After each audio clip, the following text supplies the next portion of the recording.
할렐루야, 반갑습니다. 우리 다 함께 일어나서 옆에 분 앞뒤로 한번 인사할게요. 우리 환영합니다. 환영합니다. 축복합니다. 우리 환영합니다. 우리 함께 그리 아니하실지라도 함께 찬양하면서 나가도록 하겠습니다.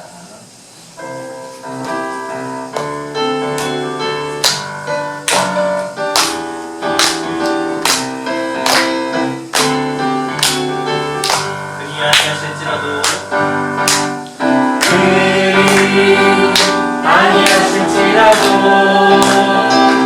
감사해요. 주님 뜻을 믿기 때문이죠. 그리 아니하실지라도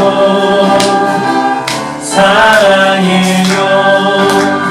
합력해서 선을 이루어요. 언제나 나를 향한 진실한 사랑, 우리를 향한 그 뜻인 사랑, 우리가 함께 높이며 주를 찬양해. 할렐루야, 하나님께 영광. 그리 아니하실지라도 감사해요. 주의 뜻을 믿기 때문이죠.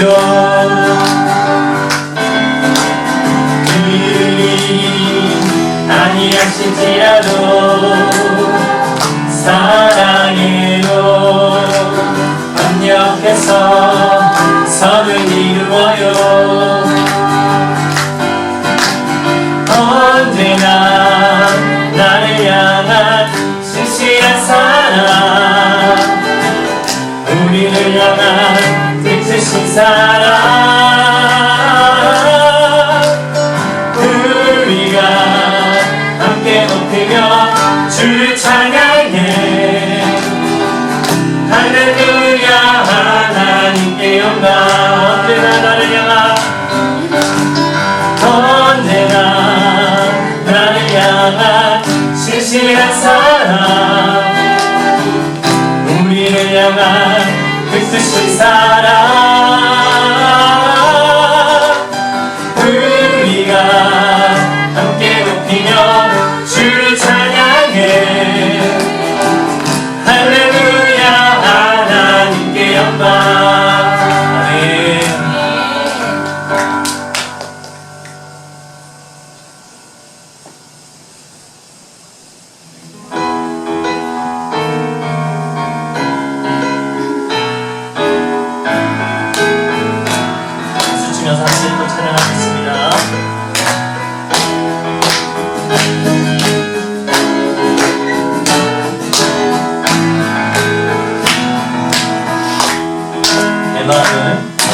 내 마음을 가득 채운 주야 난 찬양과 사랑 어떻게 표현할 수 있나. 수많은 찬양들로 그만 표현할 길 없어 다시 고백합니다. 주 사랑해요. 몸만 다하여 말도 다 할 수 없어. 주 사랑해요. 찬양 받아 주소서. 수많은 멜로디와 찬양들을 드렸지만 다시 고백하기 원하네. 주님은 나의 사랑, 삶의 중심 되시오니 주를 찬양합니다. 주 사랑해요. 몸만 다하여 말도 다 할 수 없어. 오, 주 사랑해요. 찬양 받아 주소서. 주 사랑해요. 주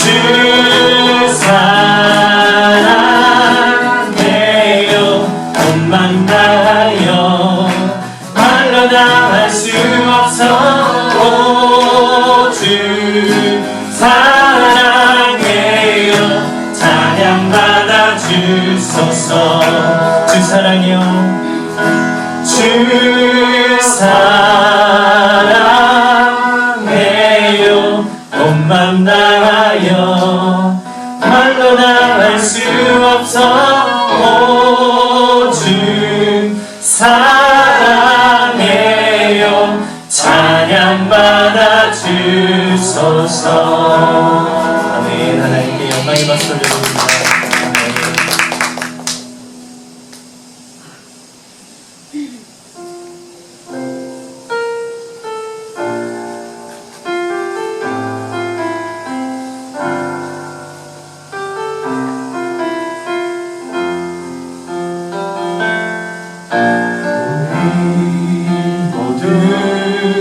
예배하는 자되어 온전히 영과 진리로 주를 예배하자 주가 우리와 함께 영원히 함께 하시고 마르지 않는 샘물로 우리 채우시리라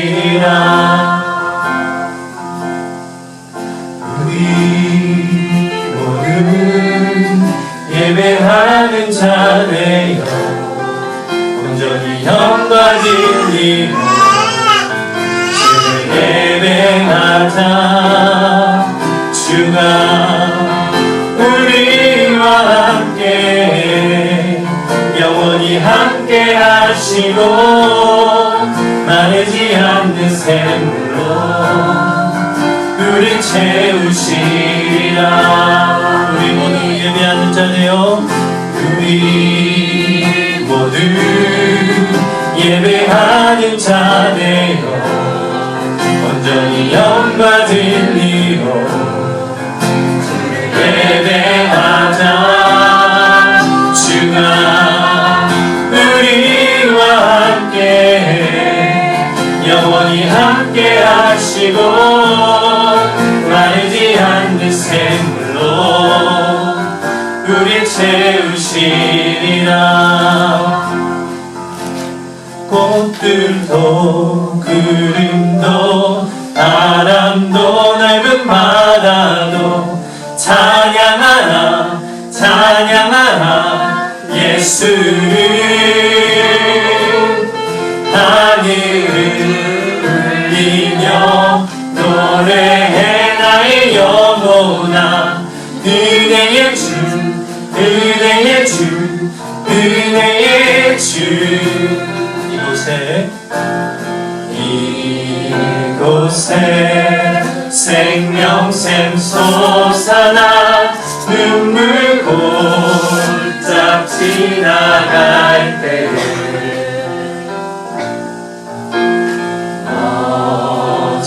너잖아 열매 맺히고 웃음소리 넘쳐나리라 그날에 하늘이 열리고 그날에 하늘이 열리고 모든 이가 보게 되리라 마침내 꽃들이 피고 영광의 주가 오시리라 꽃들도 구름도 꽃들도 구름도 바람도 넓은 바다도 찬양하라 찬양하라 예수를 하늘을 울리며 노래해 나의 영혼아 은혜의 주 은혜의 주 은혜의 주 그날에 하늘이 열리고 그날에 하늘이 열리고 모든 이가 보게 되리라 마침내 꽃들이 피고 영광에 주가 오시리라. 꽃들도 구름도 바람도 넓은 바다도 찬양하라 찬양하라 예수를. 하늘을 울리며 노래해 나의 영혼아.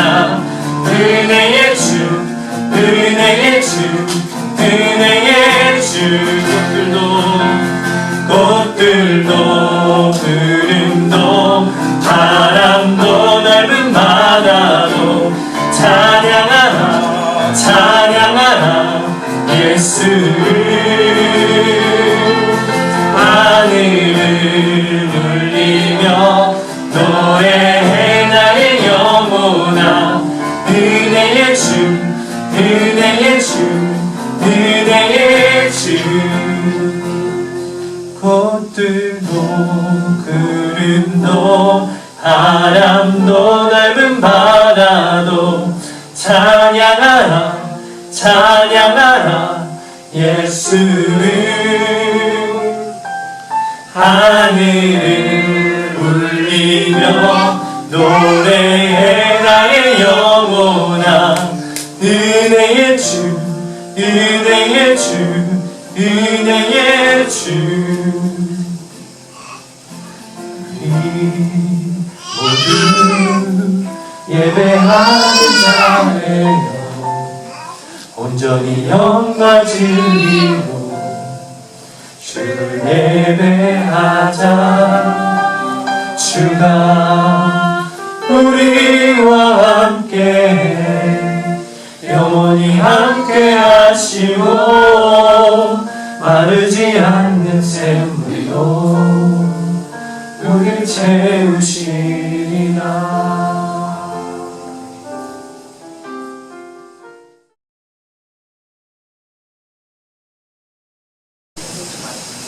사랑의 아버지 하나님, 오늘 이 자리에 함께 나와 예배드릴 수 있게 해주셔서 감사합니다. 지난주 힘들고 고단했던 혹은 즐겁고 행복했던 지난주, 하나님 앞에 올리면서 마무리해서 새로운 주를 맞이할 수 있게 도와주세요.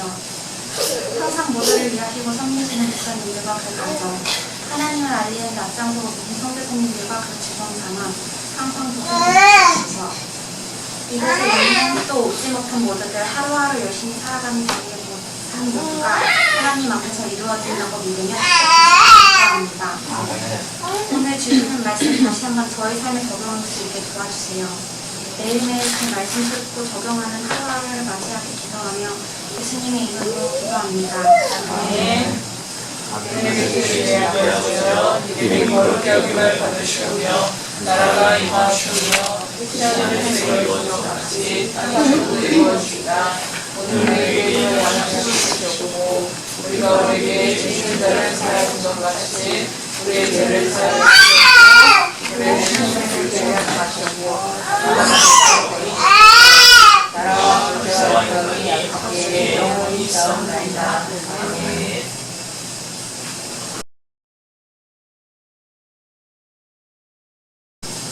예수께서 우리를 보시고 산에 올라가 앉으시니 제자들이 그에게 나아왔다. 예수께서 입을 열어 그들을 가르치셨다. 마음에 가난한 사람은 복이 있다. 하늘나라가 그들의 것이다. 슬퍼하는 사람은 복이 있다. 하나님이 그들을 위로하실 것이다. 온유한 사람은 복이 있다. 그들이 땅을 차지할 것이다. 의에 줄이고 목마른 사람은 복이 있다. 그들이 배부를 것이다. 자비한 사람은 복이 있다. 하나님이 그들을 자비롭게 대하실 것이다. 마음이 깨끗한 사람은 복이 있다. 그들이 하나님을 볼 것이다.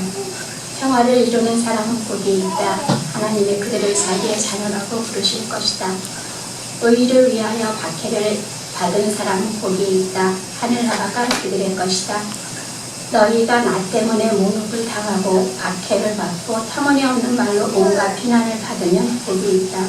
너희는 기뻐하고 즐거워하여라. 하늘에서 받을 너희의 상이 크기 때문이다.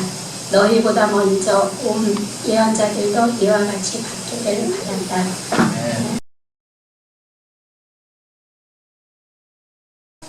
우리 주 예수 그리스도가 주시는 평화와 은혜가 주님 앞에 나온 우리 모두에게 가득하기를 기원합니다. 어제는 9.11 테러가 발생한 지 만 20년이 되는 그런 날이었습니다.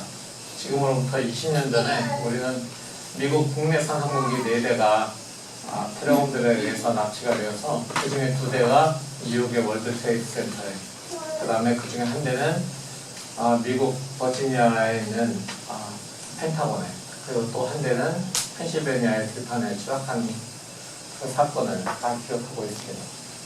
이 사건으로 3,000명 정도 되는 사람들이 사망을 했고요. 25,000명 이상이 부상을 당했고, 또 재산 피해도 최소 100억 달러 이상이라고 그렇게 추산을 하고 있습니다. 그리고 또 그 이후에 아프가니스탄에서 그에 대한 보복으로 벌어진 전쟁들, 이런 것들을 생각한다면 그 막대한 비용이라든가 인명피해, 그리고 그곳에 갔다 온 사람들의 정신적 후유증, 이런 것들을 생각한다면 정말 막대한 손실의 열매만이 남은 그런 사건이 아닌가 생각이 듭니다. 그렇지만 이 모든 사건들로 인한 어떤 경제적, 사회적 텐션들을 넘어서는 그런 것들이 있습니다. 그것은 사람들의 마음속에서 사라진 평화입니다. 9.11 이전에 미국 사회에서 이슬람식 옷차림을 하고 다니는 사람들을 보면 그냥 그런가 보다, 그 동네에서 왔겠지라고 생각을 합니다. 그런데 그 이후에 그들을 보는 눈길이 고와지지 않았습니다. 그 나라에서 오는 사람들도 철저한 검색을 하고 들어오게 됩니다. 불안과 공포, 멸시와 차별의 시선이 드러나기 시작하는 겁니다. 지난 1년간, 또 1년 반 넘게 지금 지속되는 코로나 사태가 이어지고 있습니다. 코로나에 대해서 중국 우한에 있는 실험실에서 시작되었다라고 하는 그런 이야기를 하면서 우한 바이러스, 오히려 중국 바이러스라고까지 트럼프 대통령이 그렇게 이야기를 했기 때문에 대부분 동양인들에 대한 그런 시선들이 곱지 않게 요즘에는 유지가 되고 있는 것 같습니다. 그래서 조금 1년이 넘어가면 좀 사그라들긴 하는 것 같은데, 그래도 역시 동양인으로서 이 땅에서 살아가면서 너 중국이냐? 너네 나라에서 바이러스가 왔지? 이렇게 이야기하는 사람들을 우리는 종종 만나게 되는 것입니다. 어떻게 보면 직접적인 폭력으로 인한 상처는 사람들의 마음에서 어느 정도 치유가 됩니다. 그리고 그 현장도 이제는 다 정리가 돼서 새로운 건물들이 올라가고 추모의 그런 건축물들이 세워지고 그랬습니다. 그렇지만 그 폭력으로 인해서 시작된 그런 불신, 배척, 이런 것들은 점점 사람들의 마음속에 깊이 뿌리를 내리고 사그라들 줄 모르고 있습니다. 그래서일까요? 평화를 이루는 사람은 복이 있다라고 하는 오늘의 말씀이 좀 무겁게 저에게는 다가온 것 같았습니다. 근데 여기에서 평화를 이루는 사람은 복이 있다라고 하는 이 말씀 속에서 좀 우리가 생각해야 될 것은 그냥 홀로 멀리 떨어져서 사람들과 관계를 맺지 않고 혼자서 그냥 자족하면서 지내고 있는 사람, 그 사람이 아니라 사람들과 사람 사이에 들어가서 평화를 이루어내는 사람들, 관계를 맺어주는 사람들, 그런 사람들이 복이 있다라고 주님께서는 말씀하시는 것입니다. 과연 우리는 이 깨어진 세상에, 또 깨어진 사람들과 사람들의 그 마음 속에, 그들의 관계 속에 들어가서 그 모든 것에 평화를 가져오는 그런 일들을 해낼 수 있을까요? 우리가 할 수 있는 일이 무엇일까라고 곰곰이 생각해보지만 우리가 할 수 있는 일이 그렇게 많아 보이지는 않습니다. 하지만 우리가 해야 됩니다. 왜냐하면 그것이 하나님의 자녀들이 해야 될 삶이라고 주님께서 가르쳐 주셨기 때문입니다. 그렇다면 어떻게 하는 것이 평안을 이룰 수 있는 것일까요? 존 웨슬리는 이렇게 얘기합니다. 넓은 의미로 평안을 위해 일하는 사람들은 기회 있는 대로 모든 사람에게 선을 행하는 사람들이라고 이야기합니다. 우리가 앞에 살펴본 모든 복 있는 사람들이 결국은 평화를 이루는 삶이다라고 이야기할 수 있는 것입니다. 가난한 마음, 하나님 앞에서 겸손한 마음으로 나와 이웃의 죄를 바라보며 안타까워하고 슬퍼하는 그런 사람들, 또 우리 주변에 있는 사회적 약자들을 돌보고 그들의 설당에 되어주는 사람들, 또 불의를 보면은 불의에 대항해서 불의를 꾸짖을 수 있어야 되고, 또 잘못하고 있는 사람들, 불의를 저지르는 사람들에게 그것은 잘못된 것이오 라고 이야기해 줄 수 있는 그런 사람들, 그리고 잘못된 길로 가고 있는 사람들의 길에 대해서 앞을 가로막고 이 길은 잘못된 길이오, 가지 마시오, 새로운 생명의 길이 있어, 그것을 내가 알려주겠어 라고 이야기하는 그런 사람들, 바로 그런 삶을 우리가 살아내야 되는 것입니다. 주님이 다시 오실 때 이 세상의 사람들을 심판하시는 기준이 세상에서 고통받고 있는 작은 자 하나, 그 작은 자 하나에게 어떻게 베풀었는가 라는 것에 있다는 것을 우리가 생각할 때, 우리는 우리 주변에 있는 작은 자들에게 주님의 평안을 이루기 위해서 우리가 설교에서 들은 모든 내용들을 다 사용해서 우리의 삶을 살아내야 되는 것입니다. 평안을 이루는 사람들, 이 사람들은 자신의 삶에서 선을 향할 뿐만 아니라 선의 길로 들어가기를 주장하는 사람들을 격려하고 그들과 연대해서 선을 이루어내는 사람들입니다.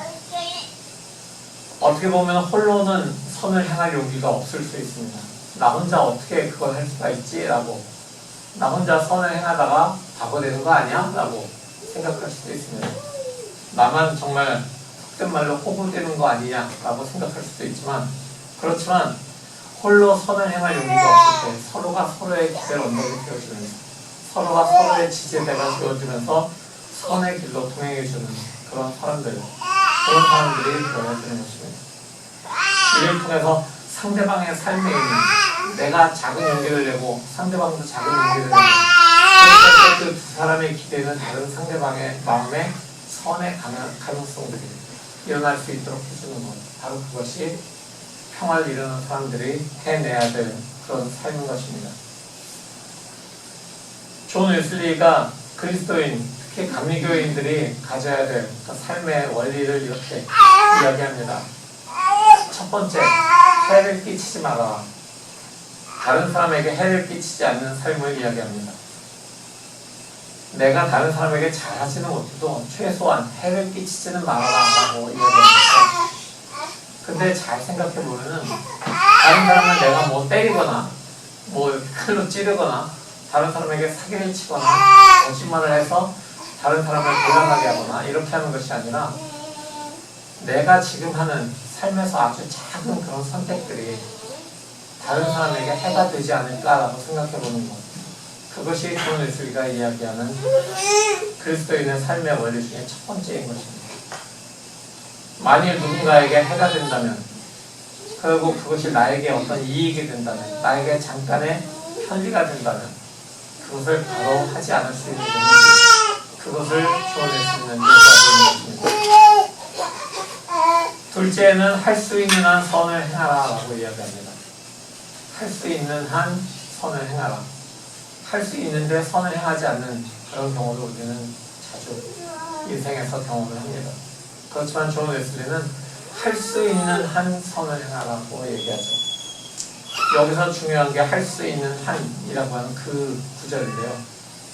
우리의 삶이 끝까지 선을 행하는 삶으로 이어질 수 있도록, 선을 행하는 거에 연속으로 이어질 수 있도록 살아가라라고 지금 존 웨슬리는 이야기한 것입니다. 그 다음에 해를 끼치지 않는 거나 선을 할 수 있는 한 행하는 것, 이것이 우리의 삶으로 그렇게 잘 안 됩니다. 우리 안에 있는 사랑으로는 그것이 잘 안 됩니다. 그렇기 때문에 존 웨슬리가 가장 중요한 이야기를 합니다. 하나님의 사랑 안에 머물러라. 우리가 다른 사람에게 해를 입히지 않고 다른 사람에게 할 수 있는 선을 행할 수 있는 그것은 우리의 의지가 아니라, 우리의 속에 남아있는 어떤 사랑의 감정 같은 것들로 하는 것이 아니라, 하나님의 사랑 안에 거할 때 그 모든 것이 가능한 것입니다. 우리의 사랑은 금방 바닥이 납니다. 금방 내가 사랑하는 것처럼 생각했던 사람도 나에게 무언가 수틀리게 하면 바로 그 사랑은 없어지고 감정만이 쌓이게 되죠. 무언가 이렇게 분노가 생겨날 수 있습니다. 그런데 하나님의 사랑 안에 머무르라라고 이야기하면서, 하나님의 사랑 안에 머무르는 사람들, 그 사람들을 우리가 생각해보면 하나님의 사랑을 받았기 때문에 그걸 넘치게 지금 받고 있기 때문에 우리는 그 사랑을 다른 사람에게 흘려보내는 그런 삶을 살아가게 되는 것. 바로 그것이 하나님의 사랑 안에 머무르는 것입니다. 마치 물시계를 기억하시면 여러분들이 옛날에 세종대왕 때 발명한 그 물시계가 생각하시면 항아리가 이렇게 연속으로 높이를 다르게 해서 있잖아요.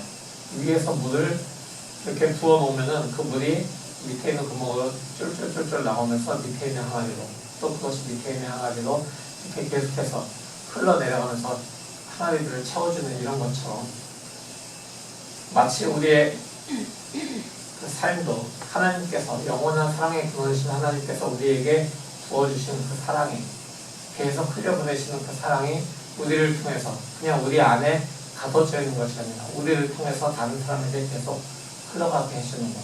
바로 그것이 우리가 하나님의 사랑 안에 머물러야 돼요. 그런 이유입니다. 결국 평화를 이루는 사람들이라고 하는 것은 모든 사랑의 수고를 아끼지 않는 사람들이라고 이야기할 수 있습니다. 평화를 이루는 것이 바로 우리 그리스도인들의, 특히 존 웨슬리가 얘기한 이 원리를 적용한다면 우리 감리교인들에게 삶의 일상이 되어야 되는 것입니다. 헨리 라우엔이라고 하는 이 시대의 영성가가 있습니다. 그 영성가가 평화를 만드는 사람이 되지 않고는 오늘날 누구도 기독교인이 될 수 없다라고 이야기했습니다. 그리스도인이라고 하는 사람들은 기본 조건이 평화를 이루는 것이라고 하는 뜻이죠. 그렇다면 이런 그리스도인들을 평화 만들기, 평화를 이루어내기는 어디서부터 시작을 해야 될까요? 우리가 평화를 이루기 위해서는 우리에게 평화를 주시는 분께 우리가 먼저 나가야 됩니다. 세상이 줄 수도 없고 세상이 알 수도 없는 평화를 우리에게 주시는 분, 바로 예수 그리스도께 우리가 나가면서 주님의 그 평화를 받아야 되는 것입니다. 우리 안에 불안이 있다면, 우리 안에 두려움이 있다면 그것을 몰아내고 그곳에 평화를 채우는 우리의 삶이 되어야 됩니다. 부단한 우리의 훈련이 필요한 그런 부분입니다.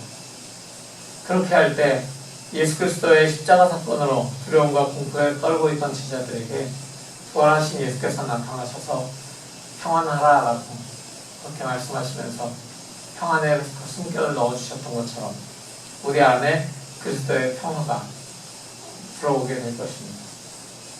그 그리스도의 평화를 통해서 우리 속에 있는 상처, 아픔, 불안, 두려움 이런 것들이 치유가 될 때, 그때 우리는 비로소 사람들 사이에 우리 안에 있는 평화의 선물을 가지고 갈 수가 있는 것입니다.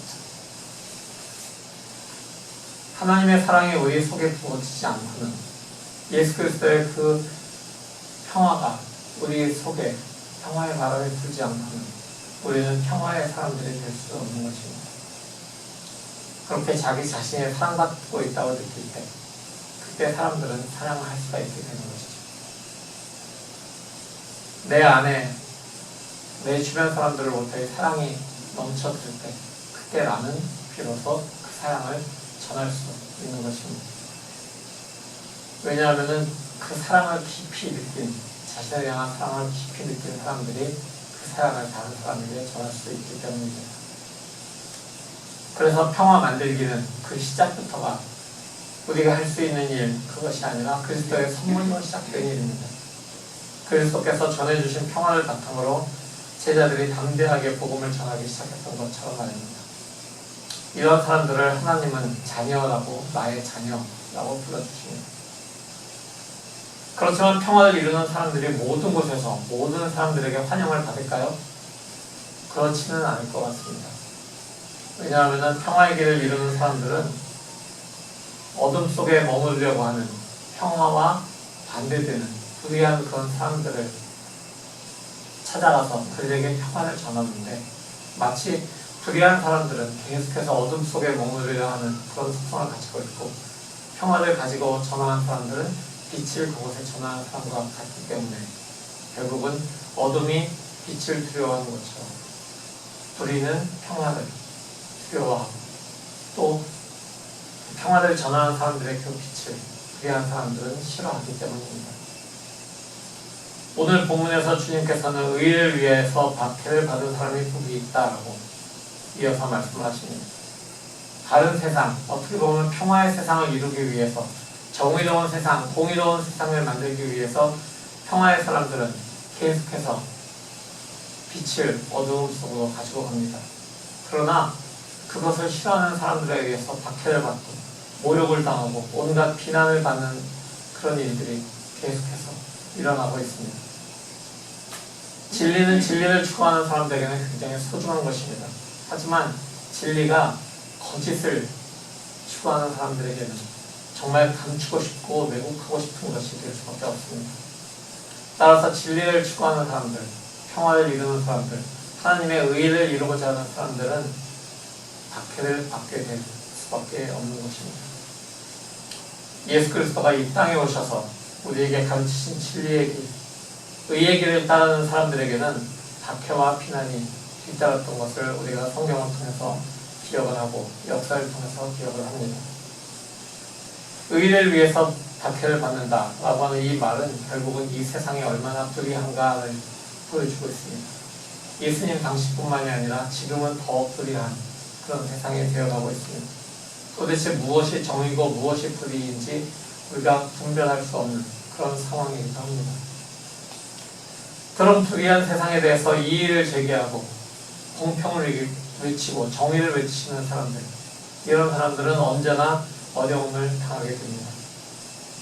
구약시대에 우리가 많은 예언자들을 성경을 통해서 알게 됩니다. 성경에 나오는 많은 그런 구약시대의 예언자들이 부패한 그 세상을 향해서 정의로우신 하나님의 그 공의를 외치다가 하나님의 의를 외치다가 비난을 받고 모욕을 받고 죽임까지 당하는 그런 일들을 겪게 됩니다. 하지만 그들은 죽음 너머에 있는 의로우신 하나님과 하나가 되었기 때문에 하나님의 자녀가 될 수 있었던 사람들입니다.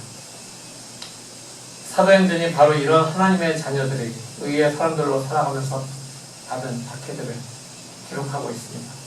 또한 정말 놀라운 것은 그런 하나님의 공의로운 삶에 대한, 하나님의 나라에 대한 박해자 였던 사람이 하나님의 의를 선포하는 사람으로 거듭나는 과정도 사도행전에 기록이 되어 있습니다.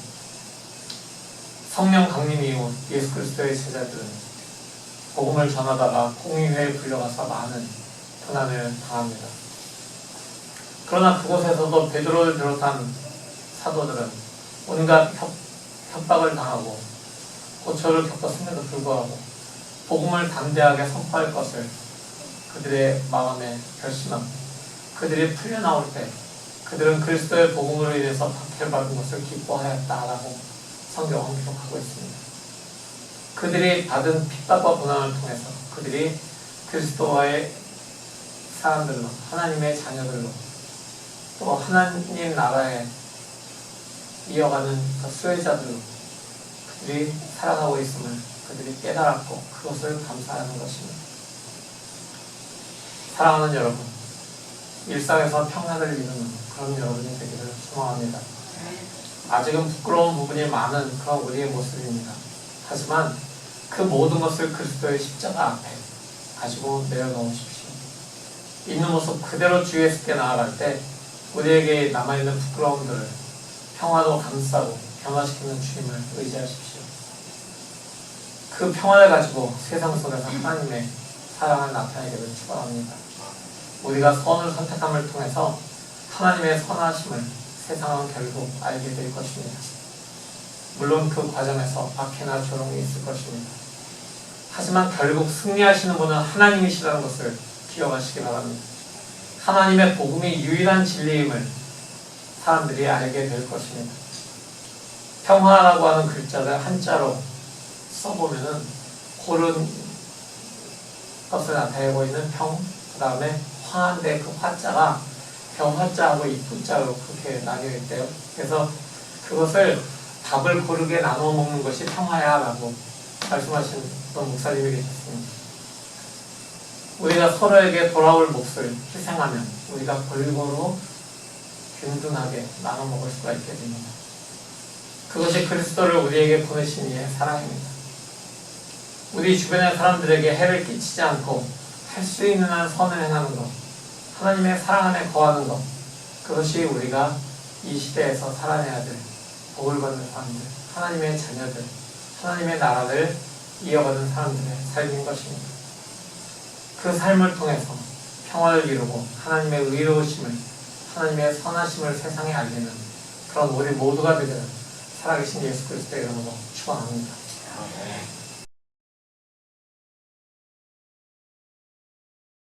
오늘 이 말씀을 붙잡고 우리가 기도하기 원합니다. 주님, 우리가 평화를 이루는 사람들이 되기를 원합니다. 해를 끼치지 않고 선을 행하고 하나님의 사랑 안에 거하는 사람들로서 그리스도께서 우리에게 주신 사랑을 세상에 전하는 그런 사랑의 통로로 우리가 살아가겠습니다. 이렇게 결단하며 기도하겠습니다.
거룩하신 주님, 세상은 아직도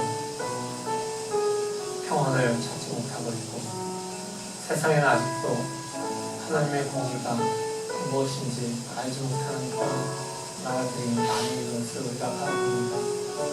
주님, 그러나 우리가 주님의 평화를 바라는 사람들, 주님께 평화를 받는 사람들, 하나님의 의를 소유한 사람들로서, 하나님의 자녀로서 이 세상에서 주님의 평화를, 주님의 의를 선포하며 살아갈 수 있도록 인도하여 주시옵소서.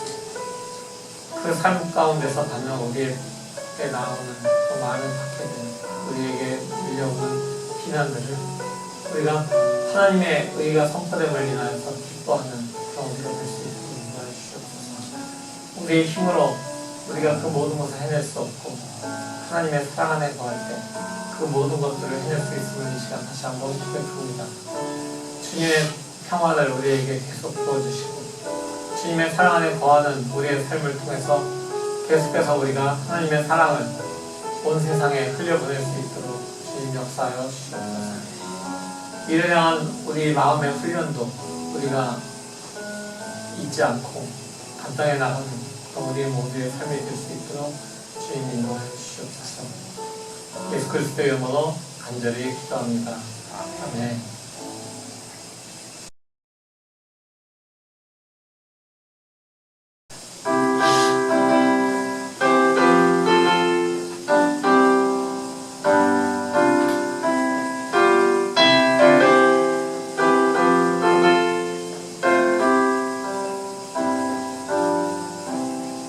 내 주 예수 주시는 내 한없 건나 내 주 앞에 이적인 것 나를 이니 주 예수여 내 정성을 받으소서.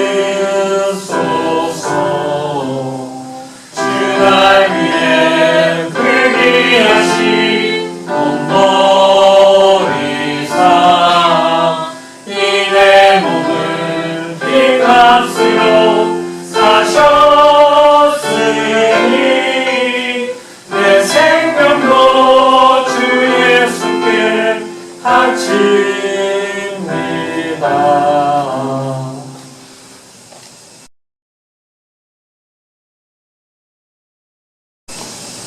주님, 우리에게 귀한 물질을 허락하심을 인하여서 우리가 세상을 불평 없이 살아갈 수 있도록 인도하심을 인하여서 감사드립니다.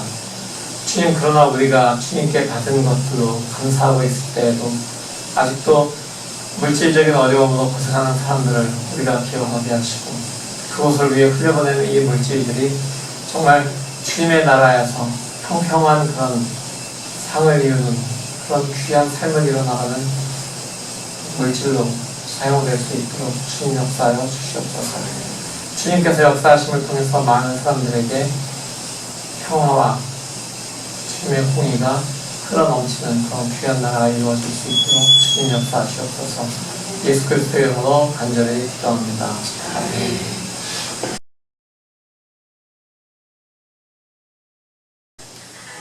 이 시간 나같이 일어나서 평화의 인사 나누시겠습니다.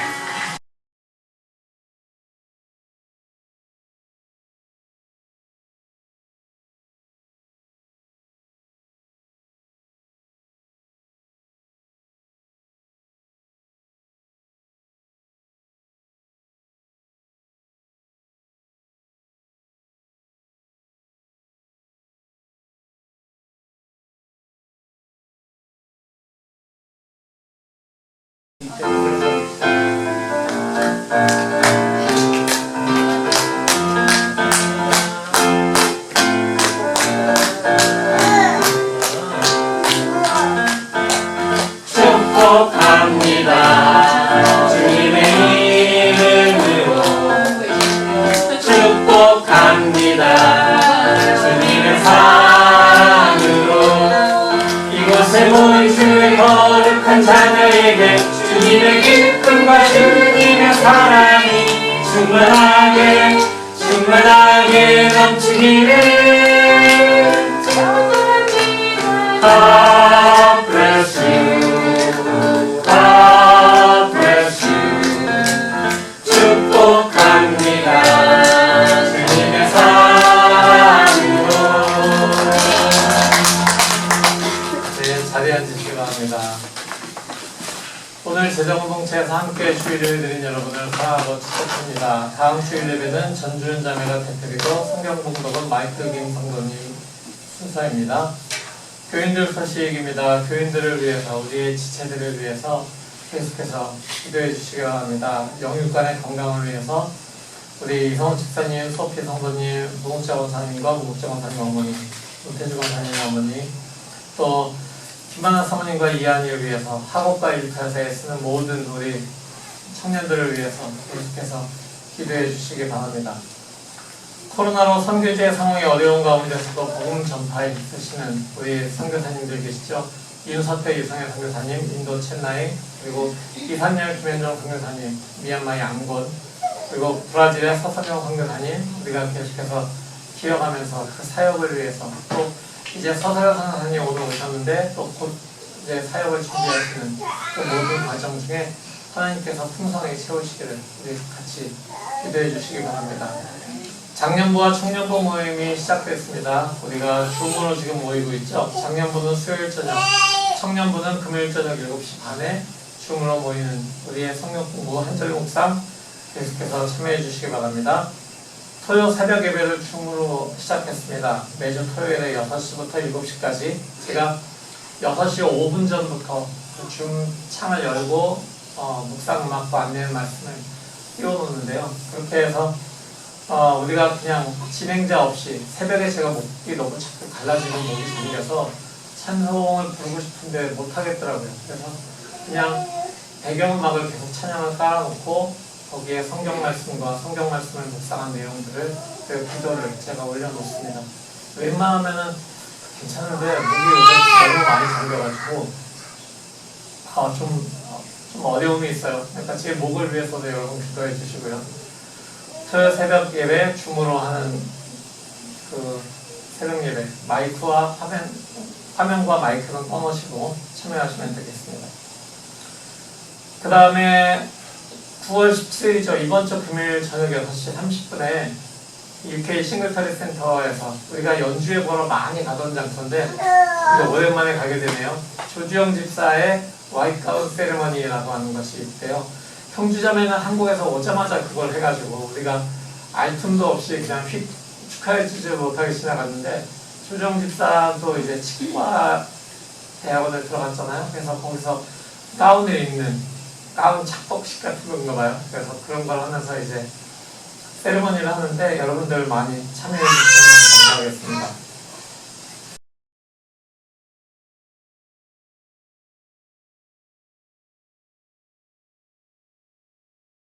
이제 다 같이 일어나서 우리 파송의 말씀 나누고 축도로 예배 마치도록 하겠습니다. 성도 여러분, 복음의 말씀 들었으니 그 말씀 들고 세상으로 나아가십시오. 그리스도의 평안을 이루고 그의 의의를 세상에 선포하며 살아가십시오. 네, 무엇이든지 이웃의 해를 끼치지 않고 할 수 있는 한 선을 베풀며 하나님의 사랑 안에 거하겠습니다.